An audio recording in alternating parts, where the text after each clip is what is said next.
We are excited to see such a large group today, and I think that speaks to the fact that we do have still a lot of multi-stage machines in the market, and a lot of multi-stage machines going in present day. We do have one of our technicians, Mangus, putting in a bunch of multi-stage machines as we speak. So it is still a very popular product, despite the overall, I think, popularity of single stage in the market. So Philip is here with me this week, and we're just going to be talking about how to get the most out of your multi-stage machines, maintenance, and how to troubleshoot. And so I hope that everyone finds this informative. If you are dropping in a question, some of the information that we do really need to know is, are you running Super J or Big J capacity?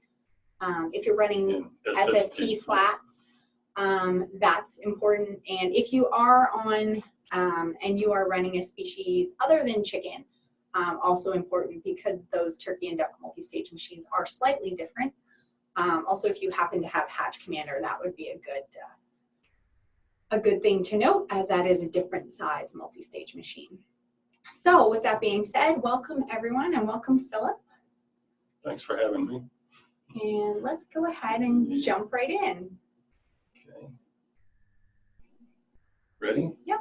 Well, appreciate everybody tuning in today to watch the webinar to talk about our multi-stage machine. As Tori kind of mentioned, we'll probably be focusing more on a Super J chicken machine, but all the things we do are applicable to all the machines we use, or whatever breed you use, or whatever flat, egg flat, you can still glean from each one. And then if we need to get more specific, you can drop us an email and we'll move forward on that and let you know exactly what you need to do to get the most out of your machine. So first slide is proper maintenance is key to successful results and performance. I'm hoping we have a lot of maintenance guys tuned in, because they are really the heart of your multi-stage machine, that as far as its everything that works properly in the machine. And I'm hoping you get a general knowledge of how the machine works. That's a big plus to have, and gets people on board once they know what the machine is actually doing to get the most out of it. So to achieve quality hatching, you got to have a proper understanding of the equipment. What happened? Just all came up. Okay, so we're going to talk about the incubation equipment. You need to know what kind of machine you have, as we talked about your egg flat, whether it's Super J, Big J. You need to know what your equipment is and how it operates. You need to know the needs and requirements of the developing embryo and each of the 6 positions as it works through your machine. And then we also need to know the input needs of the incubation equipment. A lot of band-aids are put on when something is wrong with the inputs. We'll take a look at some of these inputs that are very critical to your machine. First is electricity. It doesn't sound like a whole lot, but we require good, stable electricity. And if you have fluctuations in electricity, you will find that your temperature probes will go out of calibration quite frequently. You might put more of a demand on your fans, brownouts, things like that occur. This is something that's very critical to the operation of this machine and its consistency. The other basic input is water. Our humidity, we have requirements for this machine, as you all know, 65 psi minimum for water pressure. If it falls below that, then your water droplets are going to be larger, and you'll have more evaporative cooling in the cabinet. So it's very critical that your water pressure is correct and your nozzles are in the correct position. Compressed air. We need the racks to turn the full 45 degrees. We need to have clean compressed air, no water. The air compressor drained regularly. kept up with, and or if we get water in the racks or in the cylinders, it will cause problems. Ventilation. This is probably one of the areas when I go and service a multi-stage hatchery that I find that can really throw a machine out of whack and have a lot of band-aids is all because of ventilation is not correct. Either the hallway is too negative, or it can be too positive. It needs to be adjusting to the machine's needs. When you set eggs, all your dampers are closed up, so you don't need as much air to meet the requirements. And then when they open up, get out to our 1.5 inch or whatever target it is that we try to run the dampers at, then they'll need more air at that time. So it's not just a manual setting. You can leave on it and let go, because it will create an imbalance, not only in the room, but inside the cabinet, which we will discuss a little later. I put down the environmental requirements. Temperature, 80 degrees is optimum for a multi-stage hatchery. 78 to 82 you can run on these temperatures. Now the hatcher room, this has been revised since more and more people are lowering their temperature in their 2-door and 3-door hatcher at the end of a hatch. Once the hatch is finished, there's no use to run 80 degrees and run a 98 degree cabinet. We'll try to drop it on down to 97, on down to 96, 96.5. So a lot of times we have to lower our room temperature. I've seen some companies take it all the way down to 70 degrees just to keep their chicks comfortable after the hatch is finished.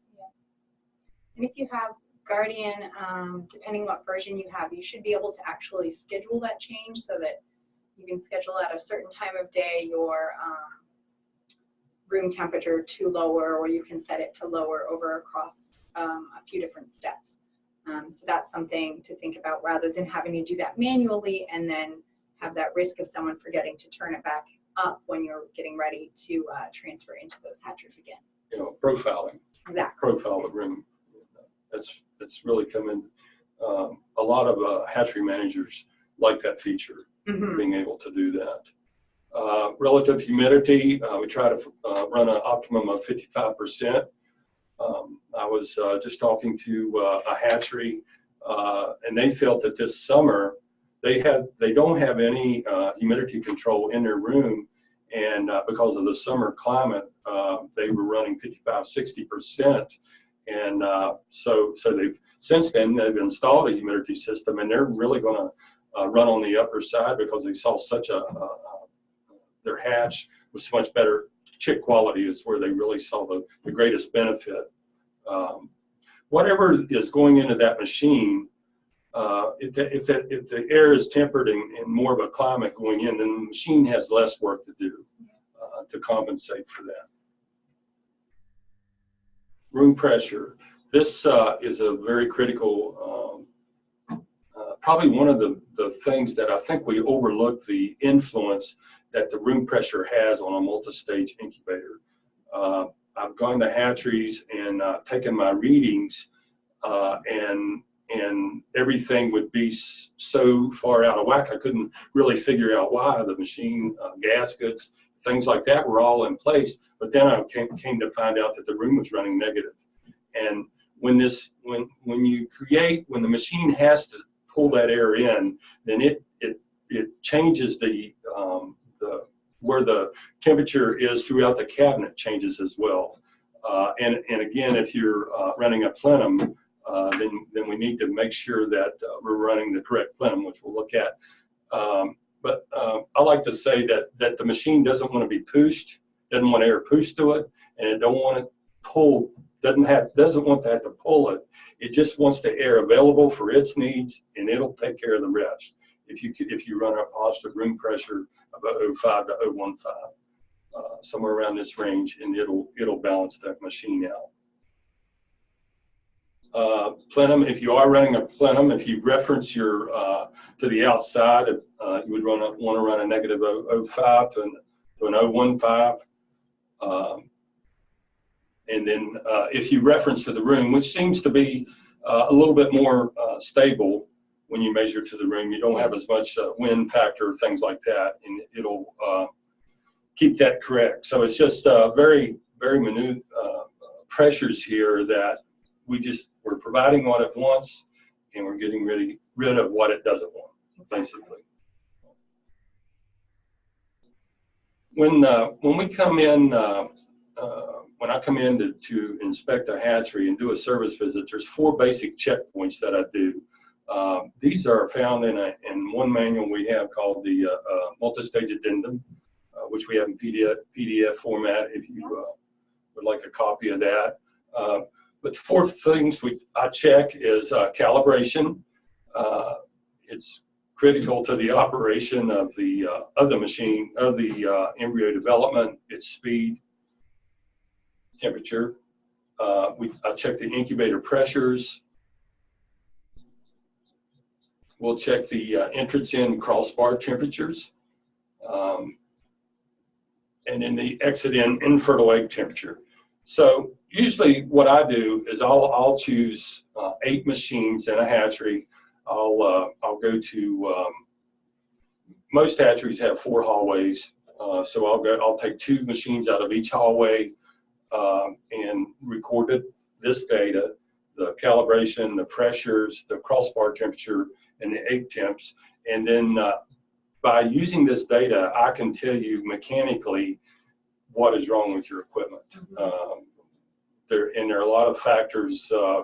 Again, one of the main influences of this, and when you go in to do these measurements and collect this data, is you need to have your room conditions correct, or it'll throw these off. And that's where I see a lot of band-aids in hatcheries that when they have these sort of problems and they're not able to maintain room conditions. This is a spreadsheet that Jerry Garrison and I sort of developed here to just collect the data. We'll collect, I know it's probably small for you, but the top left is incubator pressures, and then we do the entrance in temperatures. We do the infertile egg temps, and then the calibration checkpoints.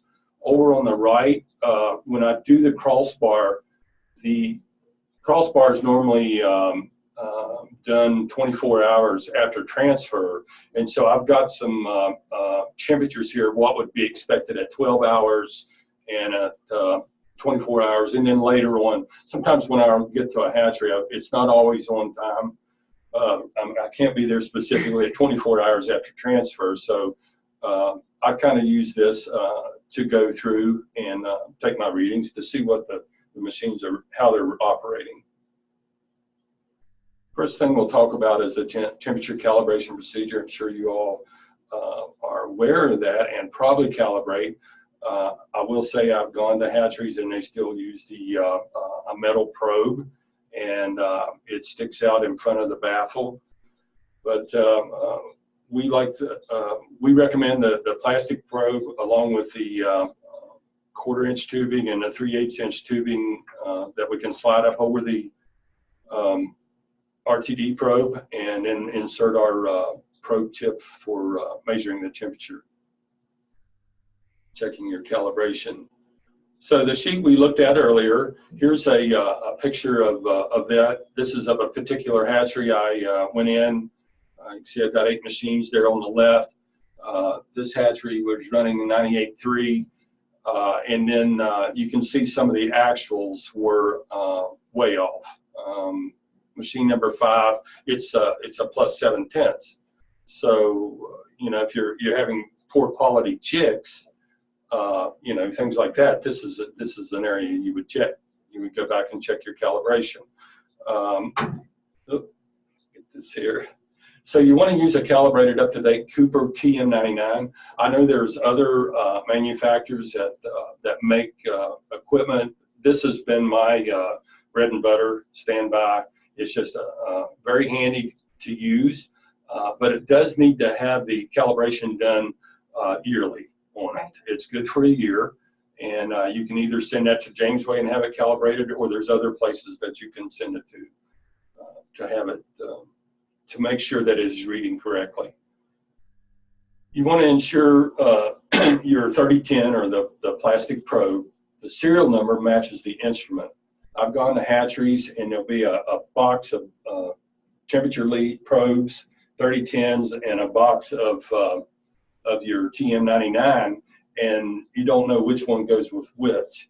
And they do, the probe does have different readings with different units. Yeah. So you want to make sure that your probe, when you have it calibrated, send them both off, record the number. They'll usually put a tag on the probe to tell you which, that the serial number matches. But this is, I've found found this to be a problem. Need to allow the temperature to stabilize. I'm just as human as the next person. The closer that my calibrator gets to the set point, the more satisfied it's there. Yank it out and go to the next machine, but we really need to leave it in there at least 5 minutes.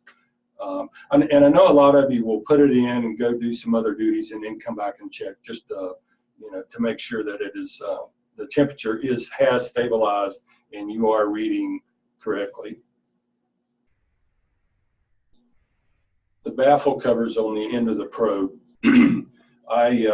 This is a problem I see a lot of times, maybe from using a metallic probe, but you'll take the baffle and they'll bend it up so high that it's just exposed to the humidity, spray, anything as it hits that probe. So Right. it needs to be cover the tip of the probe and cover your calibration instrument whenever you go to calibrate. Tony just has a quick question. Tony's just asking, can the Excel sheet for the multi-stage inspection be made available for everyone? And yes, Tony, if you email us webinars@jamesway.com, we can send you that sheet through, and I think we can probably ask Chris to put that on the website on the Webinar Wednesdays page, right under our, right under the multi-stage webinar link, where you'll be able to see the YouTube in future. Yeah. We want to take the reading while machine is not calling for humidity. I usually just watch the display unit and make sure it is not calling for humidity when I take my final reading.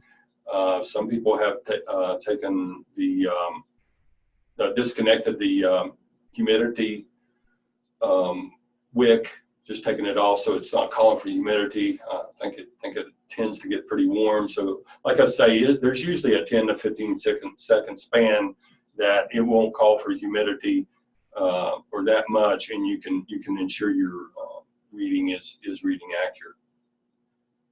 But this will cause your reading to be much lower, right. If that water is on.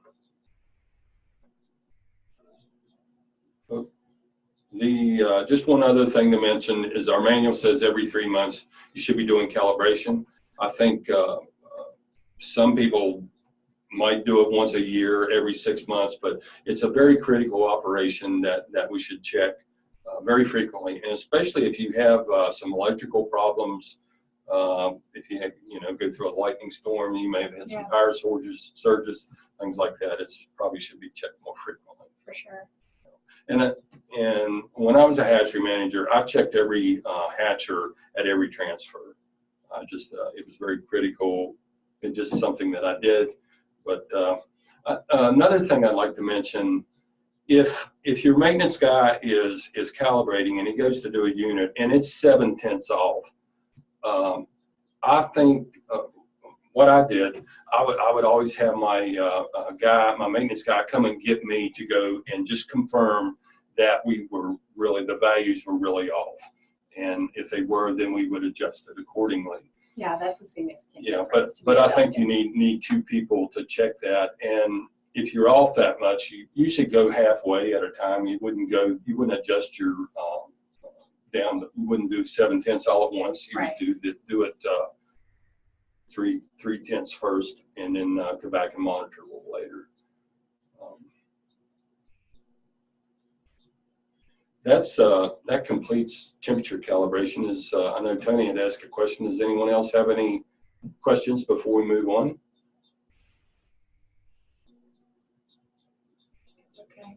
Okay. Well, that means we must have covered everything good. So, and I'm froze up here. Hold on. I think I just got, yeah. Sorry, we just have a little video that's, you know, my computer is very concerned it could hurt my computer. So Oh, that. Okay, yes. yeah. There okay, we are. Great. So the next item we're going to look at, and the 4 things we check, is the measuring the pressure of the cabinet. By being able to measure the pressures, we can tell what the airflow is through the cabinet and the proper air distribution throughout the cabinet whenever we measure pressures. Right. And this will be for a Super J. We'll be looking at different machines have different requirements. If you see, you know, I have here listed Super J be a total pressure of 0.50 to 0.55 water gauge, and then the Big J would be less. Less eggs, less resistance coming back through your egg pack. And turkeys are even less than this. Turkeys and ducks would be even less. These are some of the tools needed for measuring machine pressures. I think the tool, the manometer is probably the digital manometer is one of the best instruments I've used. We have been asked about calibration of these instruments, but they, I don't know, I haven't, the only time is if they're dropped, but they are a very reliable instrument with a lot of integrity that they keep their values. Yeah, they are recommended to be calibrated annually from the manufacturer, but in our experience, we're not really seeing drift very often on them. So especially if you have multiple, you know, if you compare your readings across them, or have one that you get calibrated regularly and then compare against the others, it's probably adequate until you see a significant change, or you know, you drop it off the top of a cabinet or something, then maybe just replace it. And you learn to quit dropping them when they when your company tells you you're going to have to pay for the next one. So fill up. Yeah. So we got the manometer. We have the plastic tubing. Usually 6 to 8 foot is adequate. Use a quarter. I'll just use airline 1/4 inch tubing. And then we have the old reliable magnet helic. Although this has to be kept pretty level, I think, when you're using it as a remote style instrument. Yeah. But anyway, nonetheless, I see people use these, and that used to be before we had the digital instrument. That's what we used. So by measuring this, the differential pressure, this is it's caused by the resistance by the egg pack in regard to the air flow. So for a total pressure of 0.5 to 0.55 inches of water for a Super J, this will be with 6 position level. All other 5 positions are in a turn position. If you are leveling your 5th position and your Super J, then you're probably masking some ventilation problems. But anyway, by measuring this will get, as I said earlier, this will tell us our airflow in the cabinet and whether the air is going back through the eggs in that laminar effect. So with our manometer, oh, there we go. I don't know why it doesn't roll sometimes, but anyway, standing in the entrance end, we would put the tube on the positive port, and we would slide the other tubing up under the first rack. We found that a couple of feet under through the gasket up under that first rack is all that's necessary. Some of the older manuals had running that back to the 5th position, but we get the same results just by inserting it through the baffle and up under.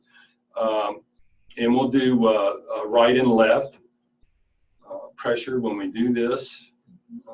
That's something I was thinking. I'll move along. Here is, again, a copy of the spreadsheet. It only shows the pressures that were taken on the right and left-hand side. So we had number 4, looks to be pretty good, 50-50, with six racks in it. If you have 5 racks, you would expect it to be a little bit lower, but not that much, maybe 48, something like that. But here we have highlighted in green, I have 3 incubators that have side-to-side differences in their readings. And when you think about the multi-stage machine, it's really 2 incubators with 1 temperature probe. And so if we have this type of pressure differential, it is not throwing, the air is not coming back through the eggs properly at the right temperature, maybe for one side or the other, because it's having less resistance. If we look at number 5 there, we have a 46-42, a very significant difference. And then 5 of these incubators had a total pressure that is lower than expected.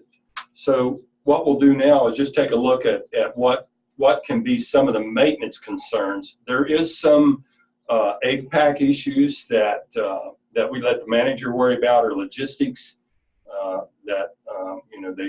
we get skip sets, holidays coming up, things like that will affect the total pressures. But if we try to keep a trying to think here, 40, 20-20, that doesn't add up. 60-40? 60-20-20 of eggs going through the cabinet all the time, so that the week of lay, so that it balances out the cabinet.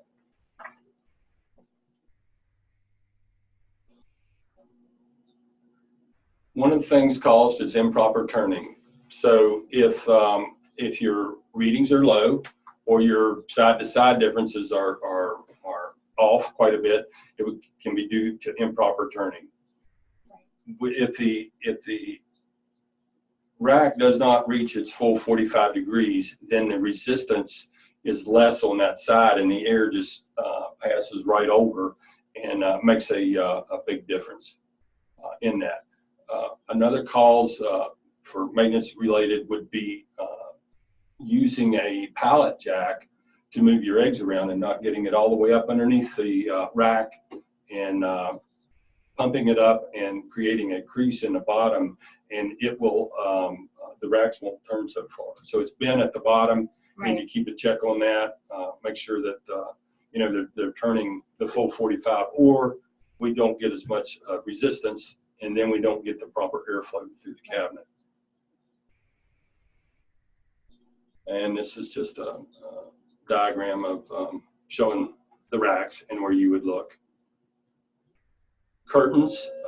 Curtains are another area.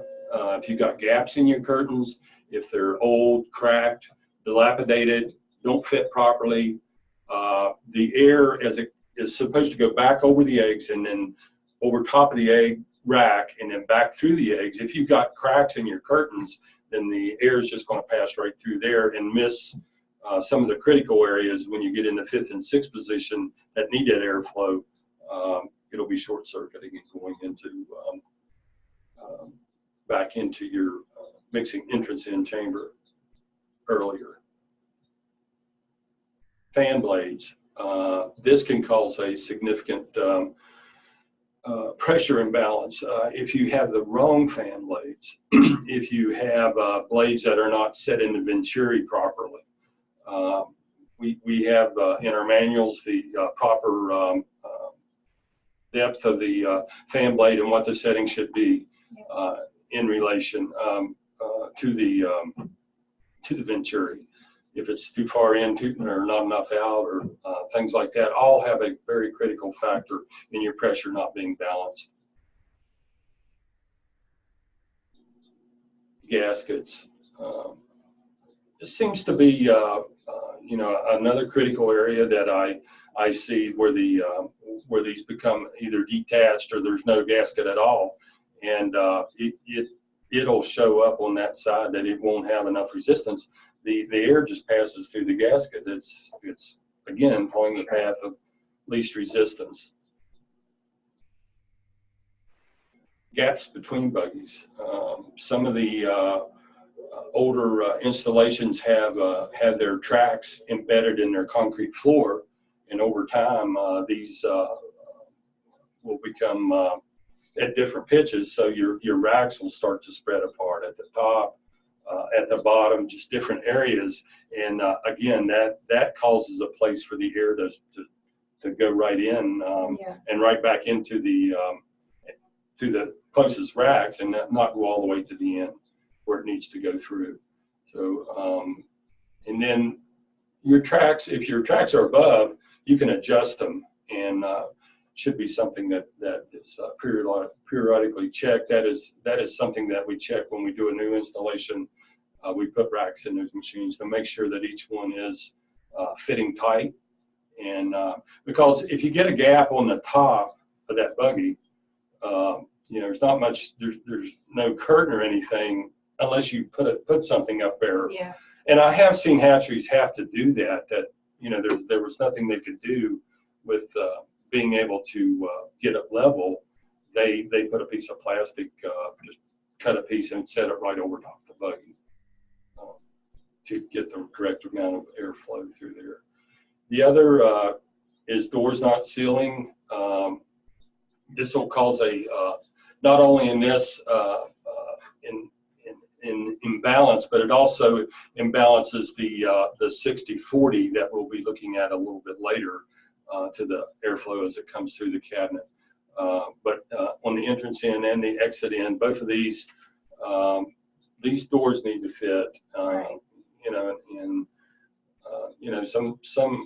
Some hatcheries I visit, I really you continue to run this equipment, and there's no longer the original door, and you have to come up with ideas, and I've seen some pretty good ones to get those doors to seal, and but that will cause pressure imbalance within the cabinet.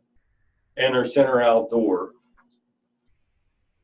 these get bent quite a bit. I'll see a lot of these just because of the in and out that's required. They just get bent up. These need to be checked and sealed. I've seen some people put some weather stripping on them when they're not sealing properly. That was one thing I wanted to mention, is that all of our checks that we do in this machine, we enter through the exit in, because it's less disruptive to the machine. Air is being pushed out of the machine at that point. If you enter your machine from the entrance in, if you've ever pulled on that door, it's hard to pull open, and as soon as it comes open, it just sucks in all that hallway 80-degree air into that temperature, and it's just very disruptive. And I know a lot of people don't like for me to say that, because it is a pain to go in that way, but that is the best way to make sure your machine is running properly, is to always enter the exit in when you're doing any of these checks. Right. The other thing that we looked at and we discussed again is the ventilation will affect your total pressure imbalance, which therefore affects your total cabinet temperatures throughout your cabinet. And so again, it kind of goes back. The ventilation is a big thing in that machine operating properly. So we're going to check the negative pressure now, and this is measured from the entrance to the hallway. And again, this is data that is collected. We connect our tube on our negative port, and we stick the tubing, quarter-inch tubing, out into the hallway, and we measure at this point. And if this cabinet had a total 0.50 pressure, our meter should read a negative 0.30.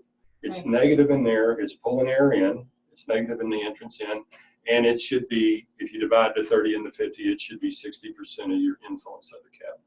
Right. When we check the exit in, we stand in the exit in, and we put our tube out into the hallway. For here to have a 40% influence, we would be, for a total of 50, we would be hoping that we would be somewhere around a 20. And sometimes you have to sort of like the numbers will be off a little bit. I think a lot of this is due to the room pressures. Yeah. Some people will run a higher room pressure in their hatcher hallway, just for their hatchers, and also I've seen probably I'll just skip over that what I was going to say. It's another Band-Aid, but I won't go there. But anyway, this should be somewhere around a 0.20 to have a 40% influence. Once we have these two measurements, then the air flows properly through the cabinet. If we take a look here, again off the spreadsheet, we already had our total pressures recorded. We have the entrance in is a negative recording, and then our exit in. And so we'll go ahead, do the math when we're like this, and so we see that 3 of these machines have side-to-side variation. Number 8 has a 52 on the left, 48 on the right. That could be caused. Well, we'll review what could be caused by that. Just keep getting ahead of myself. And then we have one incubator, sometimes we call this flipped. It's running a 50-48%, so it's not a balanced 60-40 ratio. The two values should always equal your total pressure value. So if you're running look at number 4, the top machine, if you're running 50, it should be the 30% in the negative. When you measure your positive in, it should be 20. If the value is really off quite a bit, I'll go ahead and reference the exit in back to the entrance hallway. So I'll just run my tube all the way back through the machine and measure into the hallway to kind of get an idea of where it's running. Again, if that hatcher hallway is running extremely positive, then it will affect the reading of your instrument. 2, and then 2 have the negative pressure more than the normal 60%. Number 8 is 65%. 49 is 81%. So what are some of the maintenance things that these variations can be caused by? The exhaust damper is more open than the intake. This would be, let's say we have an imbalance of, we took our measurements and we end up a 70-30. So what we would see here is that the exhaust damper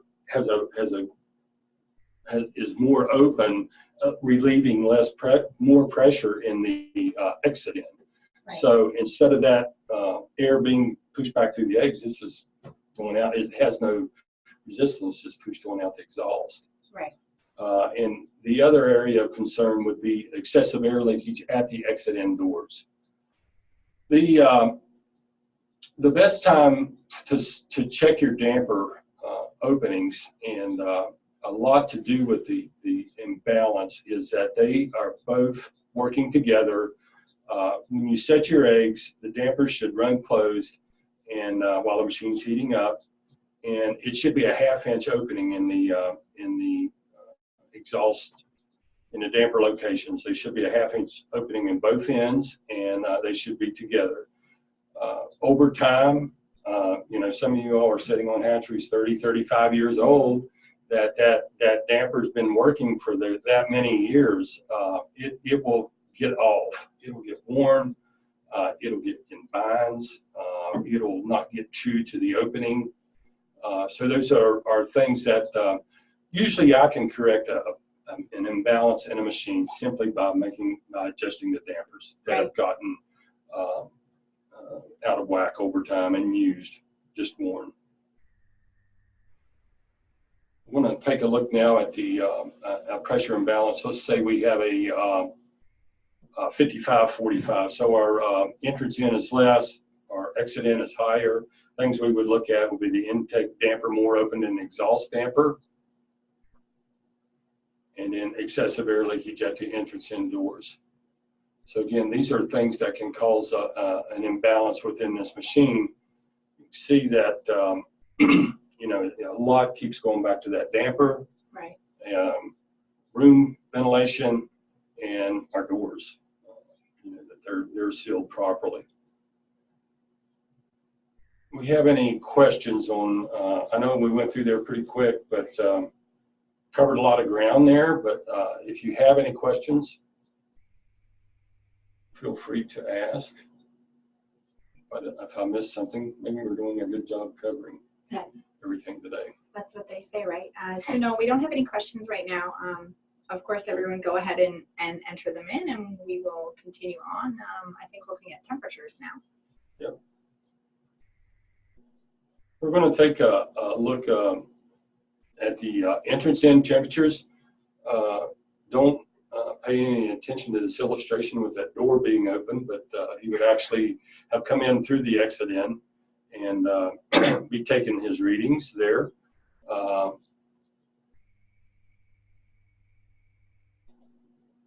So we always take it, try to standardize it, take it 24 hours after transfer. This gives us an idea of what that temperature should be, as the spreadsheet shows that the temperatures do change throughout the cycle. Right. So the best time is just to get in the habit of doing it the next day after you make a set, very close to the time that you made this set. Enter through the exit in.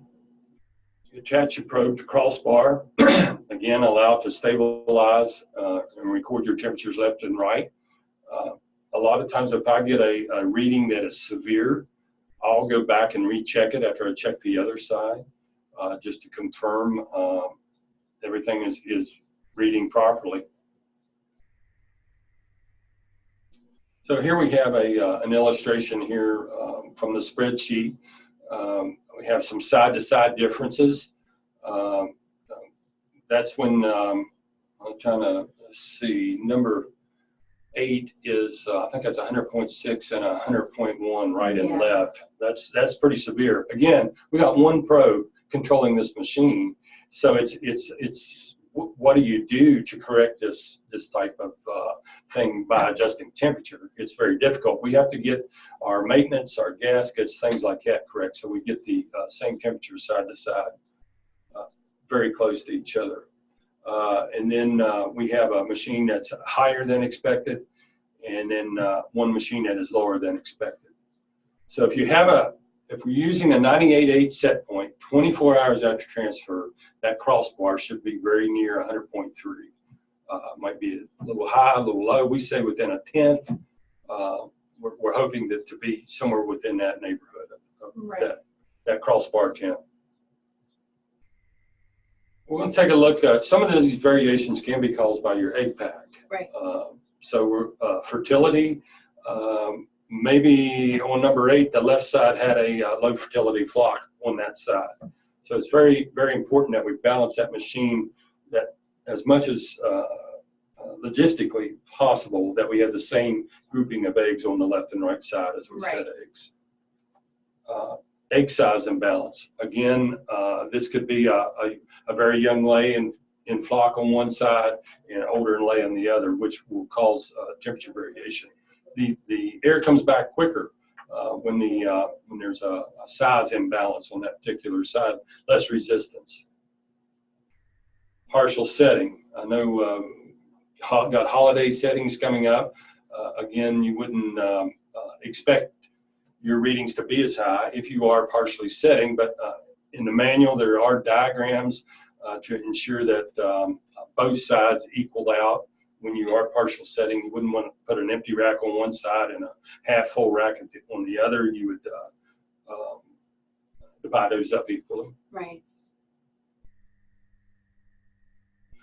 When we take a look at some of these variations caused by maintenance, air distribution, we'd be looking at our fans, our venturi, anything like that that would cause the air to be off, our ventilation.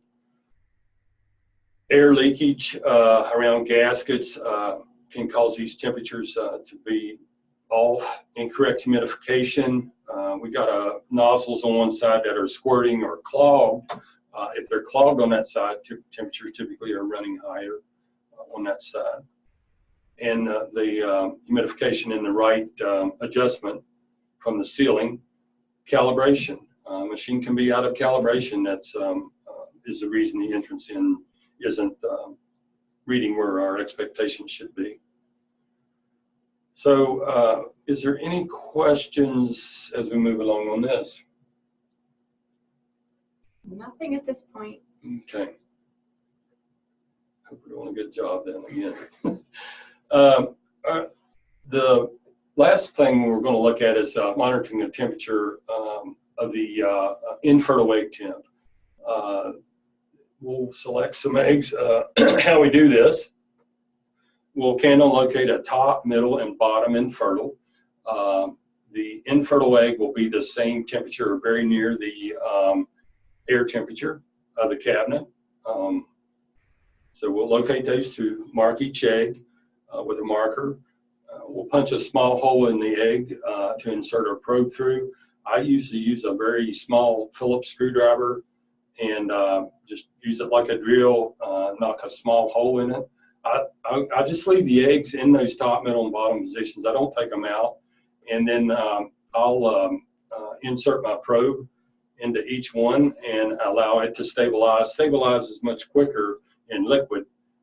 You need to be careful with your probe when you're cleaning it.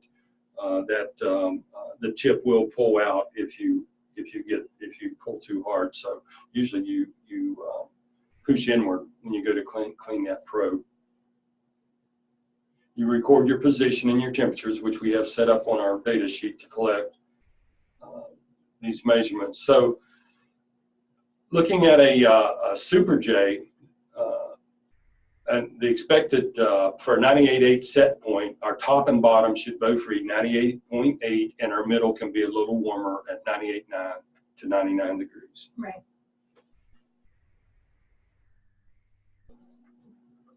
Here's some data collected at this hatchery. Got 5 machines. I don't know whether you can see it on your computer or not. Looks like we're running warm on number 11. Temperature's higher than at the bottom.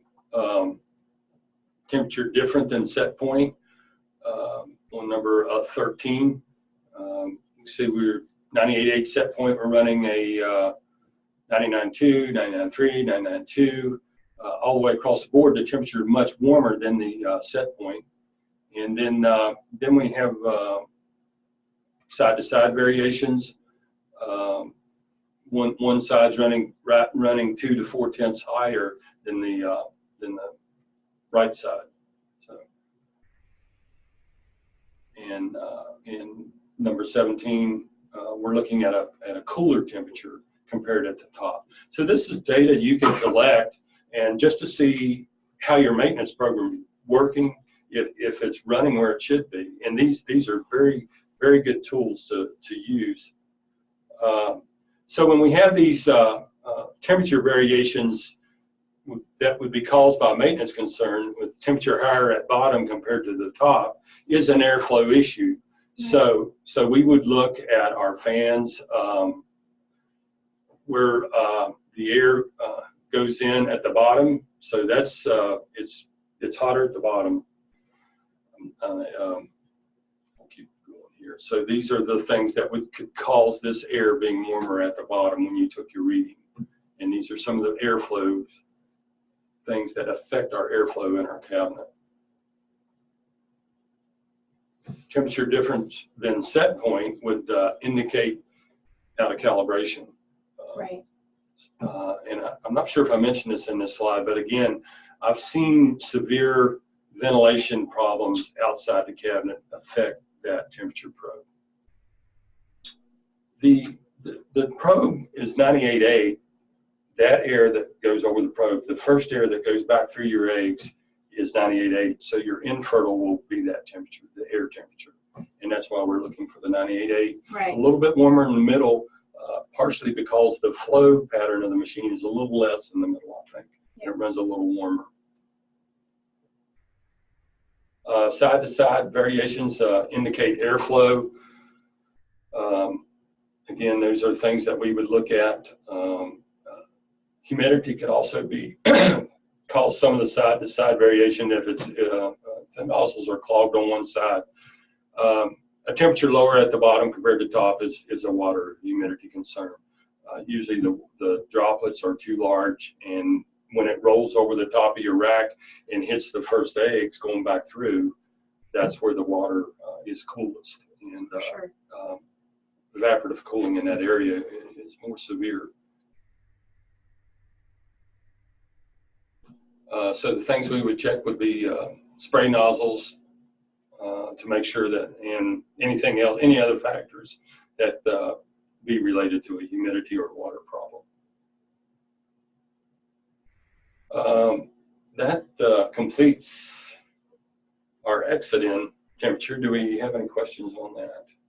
We have a couple questions. The first one is from Ronald. He's asking, and I think you did cover this, what kind of probe, metal or plastic, do you recommend in calibrating temperature and humidity? The 3010 probe is that goes with the Cooper 99. That is what we recommend using. Jamesway cells, and we do check them for their proper calibration. Right, and that is a plastic. Yeah, the 3010 plastic. Yeah, the humidity, you can use I think it's an SRH. I forget the model number, and you can use that instrument. It does do temperature and humidity. I just find the temperature one works much better. Yeah, purpose-built tends to be more accurate. Yeah. Ronald's also asking, would you recommend the calibration of the humidity, of course that's in wet bulb on the multi-stage machines, by just removing the wick and calibrate it to be equal with temperature reading? Does that work? Does that make sense? Yes, it does, because if you remove the wick, then the probe will eventually end up what the set point is of the machine. Okay, right. I see people do this. Our recommendation is to put a wick on your Cooper thermometer and measure wet bulb that way. Right. You can also use the a dry humidistat, which we have in the blue instrument we use, and you can use it and change it to wet bulb and check it that way. Yeah, Usually, check your reading units on that the electrotherm. right. Those are good questions. I see people, hatcheries that do both methods, but I usually will put a wick on my electrotherm and on the probe and put it down over wet wick and get the relative humidity reading. Now, Sebastian had emailed in advance, so thank you for that. And he had a question, and I think I know the answer, but I want to check too. So his entrance end temperatures, and these, I believe, were eggshell temperatures, were too hot, but his exit end temperatures were too low.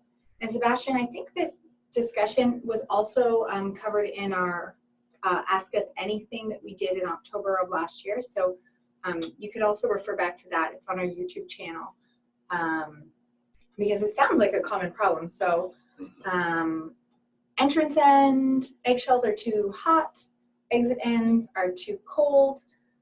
Doesn't sound like we can address that with a temperature set point. So how do we address that? Well, if you're on a, one of the reasons we take that entrance end temperature is to see if it is too warm, then we can reduce that temperature by setting our next set of eggs in later. Okay. And so what we begin doing is taking out some of the embryonic heat of that machine. If you set 6 a.m. every morning, regardless of your crossbar temperature, there is guidelines to go by. If the temperature is too warm, okay, then we would set the eggs later. If the temperature is too cool, then they're going to develop slower, so we need to set them earlier, right, to catch up. And usually, you know, you want to make sure that you don't have any pressure imbalance or fan issues. Yeah. But if you continue to see that, then that is the reason for the crossbar temperature, is to see where the temperature is, what the ideal temperature is, and make adjustments accordingly. In our multi-stage addendum manual, there is a guideline for each tenth of being off at the crossbar temp for setting your set adjustments. So I think step one, check your pressures. make sure that everything is checking out there and it's not something there. And then step 2 is then you can go to the addendum. If you don't have it, we can always send it to you. And, you know, maybe adjust your set times to see if you can straighten that out. And it could be, if it's not happening consistently, it could be because of the, you know, the egg pack conditions, the fertility, the age of flock, that sort of stuff. So you may need to, you know, sort of get a feel for where you need to adjust depending on what you're actually setting. That's the best way to tackle that problem. Yeah. So my question is always, when do I decide that single stage is right for me, or why would I go to single stage if I'm very comfortable with my multi-stage machines? You know, we do have several listeners on right now who have a multi and single stage mix. And for those of you on who aren't here, we just like to give you a little spiel on the advantages of single stage and why several of your colleagues have either switched completely, or in the case of a few on here, I see Michael and Kevin standing out to me, the most guys that are running hatcheries that have a mix of both. Okay. Oh, that's me. Again. I'm glad you asked that question because I put this one slide in. And so I asked the question, when is it time to make the change to single stage? First thing, right now, I think a big one, I don't know whether it'd be number one, depending on what condition your hatchery's in, is biosecurity. For sure. Many of you all are going antibiotic free. And so, you know, this just gives us the benefit of everything's set your eggs, shut the door, leave it closed. 18 days later, transfer it out into your hatcher. And so there's not the maintenance required of this machine, but furthermore, it's just a way of cleaning that machine. And you don't have a transfer. If you had a dirty flock in there, you run the potential. In a multi-stage, what can you do? You got a dirty flock in there. You have to destroy the whole machine if it gets that severe. If not, then you would just, you know, with single stage, we just lose a cabinet, lose a hatch. Whereas in multi-stage, you lose multiple hatches. Right. As you go through. Whoops. So our second, when is it time to make the change to single stage, is cabinet integrity. For sure. I've gone to hatcheries where they say, don't go up on that roof because it's going to fall in. If the cabinets are becoming that severe, then it's time to look into replacing the cabinet. And I know, you know, doggone it, I hate to say it, these multi-stage machines hatch well. And even in these conditions, if conditions are right, they hatch very well. But I just think that there comes a time when they become dangerous. You know, and I know some hatcheries have looked at replacing their top panels, but it's just such a job to do that. It is. And then you always run the risk, again, going back to biosecurity being an issue. One of the hatcheries that I managed, when the decision was made to go to single stage, was we had a multi-stage machine, and we would put clean eggs in, and they would always come back out contaminated with salmonella. And we tried to find the source, check eggs going in. We knew all the eggs were clean going in. We finally found that in between the panels, there was water being trapped. Right. When it was cleaned, and this, or humidity running or whatever, and over a period of time, it just you know, contaminated every group of eggs we put in there. So being a breeder company, it didn't take long to get rid of that machine. So we once you get people on your side for that. Labor, there's definitely a cost saving. Maybe, I mean, you still find, you know, people still have their labor to do, but it's not as labor intensive as a multi-stage machine is. Right. I mean, you see, you know, you go in that machine, multi-stage every couple days, or you go in every day to check the turning, or twice a day. It just requires a tremendous amount of maintenance in that particular machine. And these are single stage or 2-tier racks, so a lot less resistance to pushing and putting in the machine. About anybody in the hatchery can manage a 2-tier buggy, and that you would have on hand. So that's one of the areas we look at, is just cost savings. The other thing, as the gentleman Sebastian mentioned earlier, he's running a high temperature, and so I'm saying to correct that, set your eggs earlier. Logistically, you may not have anybody that wants to come in and say, I have to set them instead of at 6, they have to come in at 3 and set, or you don't have anybody there. Or so again, with single stage, you can put the eggs in on Friday and start them incubating on Monday, and they can hold like egg room conditions. So when your staff is there to manage. So again, a lot of benefits from the labor aspect of this. Metabolic heat. I know that Jerry Garrison has spoke on that. The way the breeds and the strains are, they're not getting any cooler. No. And machines designed 30 years ago are not designed to handle metabolic heat that we see today. And that's another thing, as we see that as embryos are becoming hotter and hotter, and it's just makes sense that single stage would be the way to go. Exactly. Expansion.